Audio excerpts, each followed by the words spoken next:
I had pain everywhere in my leg. I couldn't walk. We took him to his pediatrician. He just explained to us that he was having typical growing pains. It's just something that is normal and kids go through.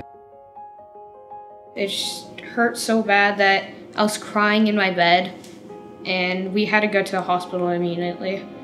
It was at Asante in Ashland at the ER that they did an ultrasound on his leg, and they told us that that is not a normal looking ultrasound and that we needed to rush up to Portland and have a biopsy done on a mass that they had found. And we had the biopsy done on his leg, and then it was confirmed that he had blue cells in his leg, and I did not know what that meant. And so the doctor then says he has cancer, and that's how we found out. Let me know when you're ready. Ready? I just was in shock that I had cancer, and I'm like the first in my family to ever have cancer, so it was weird, and it was going to be a new thing I'd have to go through. He then received 9 months of intensive chemotherapy. His treatments required us to stay at the hospital for 7 days. 7 days in a hospital in Portland, and I have 2 kids having to drive there and back. The logistics of it didn't make sense. Thank you. Bye. Call us if you guys need anything. All right, thank you. 2 days down. Yeah, only 3 more left. And then one of the oncologists up there had mentioned that there was a local oncologist here at Asante, and that's how I learned about Dr. Plummer. You know, he went through surgery and chemotherapy and radiation here, and so much of it was able to be done close to home, which was awesome, and I think a huge benefit to the family. Love having her as my doctor, and she's just so nice. I really wouldn't trade her for anyone else.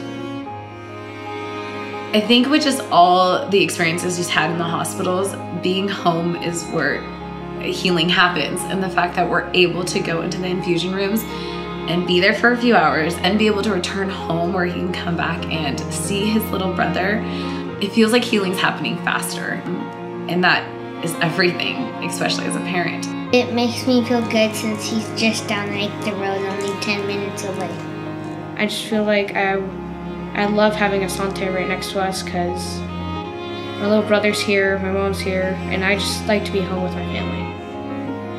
We did the chemotherapy to shrink the tumor, and then we also did radiation. He was able to ring his bell the end of April. Now you ready? This is your final walk down these hallways after chemo, Elio. He has to get checkups every 3 months, and at one of the checkups there was a spot in his lungs that they were concerned about.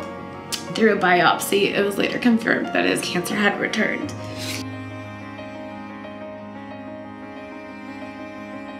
Now we are currently receiving chemotherapy for his cancer in his lungs. He has relapsed, and so we've had to start therapy again. I think one of the most inspiring things about Elio is just his insanely positive attitude. Even when he has been feeling horrible, he and his family rally to be able to maintain a positive attitude, and I do think that that has such a tremendous effect on his overall well-being.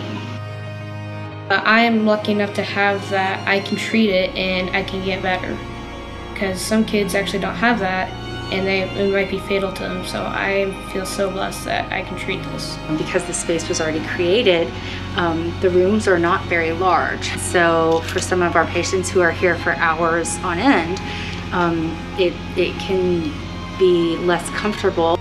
Very excited about the new clinic space and opportunity, and I think it's just a great benefit to our community.